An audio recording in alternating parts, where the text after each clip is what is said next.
warahmatullahi wabarakatuh. Saya Hadi Wijaya, NIM D1A 117101. Saya Fakultas Hukum Universitas Mataram. Dalam video kali ini, saya ingin membahas mengenai penunjukan PLT dalam mengisi kekosongan jabatan Kepala Lembaga Kemasyarakatan atau yang biasa kita sebut dengan Kepala Lingkungan di daerah Kelurahan Mandalika, lingkungan Lendang Lekong. Ya, baik, sebelum lebih lanjut, saya ingin menjelaskan terlebih dahulu apa itu PLT. Nah, ya, PLT adalah dalam Undang-Undang Nomor 30 Tahun 2014 menerangkan di sini bahwa PLT adalah pejabat yang melaksanakan tugas rutin dari pejabat yang berhalangan tetap. Maksudnya di sini adalah pejabat yang berhalangan tetap, yaitu pejabat yang tidak bisa melaksanakan tugasnya sebagaimana mestinya dan dapat digantikan dengan cara PLT oleh seseorang atau staf yang lain dengan ditunjuk dari pejabat yang lebih tinggi dari atasannya. Lalu, apa saja prosedur atau syarat-syarat penunjukan PLT tersebut? Ya, di dalam Undang-Undang Nomor 6 Tahun 2014 menyatakan atau menyebutkan bahwa pejabat yang dapat digantikan itu yaitu apabila pejabat tersebut meninggal dunia, terus yang kedua permintaan dirinya sendiri, yang ketiga tidak dapat melaksanakan tugas secara berkelanjutan, terus yang keempat tidak lagi memenuhi syarat sebagai pejabat tersebut, yang kelima melanggar larangan, yang keenam tidak melaksanakan kewajibannya, terus yang ketujuh dinyatakan sebagai terpidana.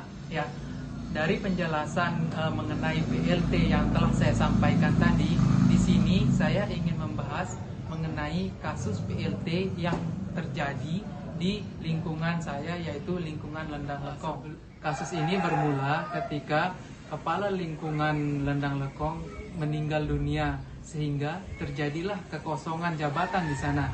Oleh karena itu, karena terjadinya kekosongan jabatan ini, akhirnya Lurah Mandalika menunjuk salah satu stafnya sebagai PLT untuk mengisi kekosongan jabatan yang telah ditinggal meninggal oleh Kepala Lingkungan Lendang Lekong. Ya. Namun di sini terjadi permasalahan karena pada saat Lurah menunjuk PLT tersebut hanya dengan cara sepihak saja tanpa harus melibatkan masyarakat atau tokoh-tokoh masyarakat di dalamnya untuk menjadi suatu pengganti jabatan kekosongan tersebut. Oleh karena itu, masyarakat di sini mengira Lurah tidak secara adil dalam menunjuk PLT tersebut, ya, karena pemilihan yang secara sepihak yang dilakukan oleh Lurah tersebut, maka timbullah suatu polemik atau permasalahan antara Lurah dengan masyarakat, karena masyarakat di sini tetap berpegang teguh kepada awik-awik yang telah dibuat sejak zaman dulu, yaitu awik-awiknya di sini salah satu menerangkan bahwa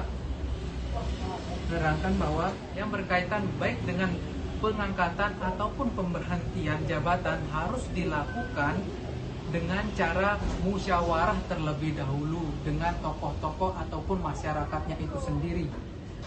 Oleh karena itu, ini sangat masyarakat menganggap ini sangat bertentangan dengan apa yang telah menjadi awik-awiknya tersebut. Oleh sebab itu, masyarakat langsung menanyakan kepada lurahnya langsung mengapa pada saat itu Lurah hanya mengambil keputusan sepihak saja tanpa harus mengikut sertakan tokoh-tokoh masyarakat atau tokoh-tokoh agama di dalamnya untuk mengambil keputusan tersebut.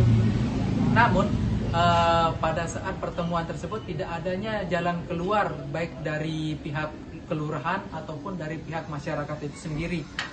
Oleh karena itu, masyarakat berinisiatif untuk melaporkan kasus ini kepada camat. Namun sampai sekarang ya permasalahan yang ada di desa saya ini belum ada jalan keluarnya. Bagi saya atau menurut saya ini sebenarnya lurah apapun yang menjadi keputusannya harusnya dilakukan musyawarah terlebih dahulu dengan tokoh-tokoh masyarakat agar masyarakat tidak menganggap bahwa lurah dalam menunjuk PLT itu tidak ditutup-tutupi, harus secara terbuka. Nah, oleh sebab itu sebenarnya lurah di sini harus bersifat terbuka dalam menunjuk apapun itu atau dalam melakukan sesuatu yang berkaitannya dengan desa itu langsung. Ya, sampai saat ini kasus yang terjadi di kelurahan saya ini belum ada penyelesaiannya lebih lanjut, masih dalam tahap dilaporkan ke kecamatan. Ya, saya berharap kasus ini tidak terulang kembali, dan juga saya ingin menekankan di sini bahwa apapun yang dilakukan oleh perangkat-perangkat desa, apapun yang menjadi kegiatan-kegiatan desa, seharusnya melibatkanlah tokoh-tokoh agama tokoh-tokoh masyarakat terlebih dahulu, atau dengan cara musyawarah terlebih dahulu agar tidak terjadi permasalahan atau polemik-polemik seperti ini lagi. Mungkin cukup sekian video yang saya dapat sampaikan, kurang lebihnya saya mohon maaf. Wassalamualaikum warahmatullahi wabarakatuh.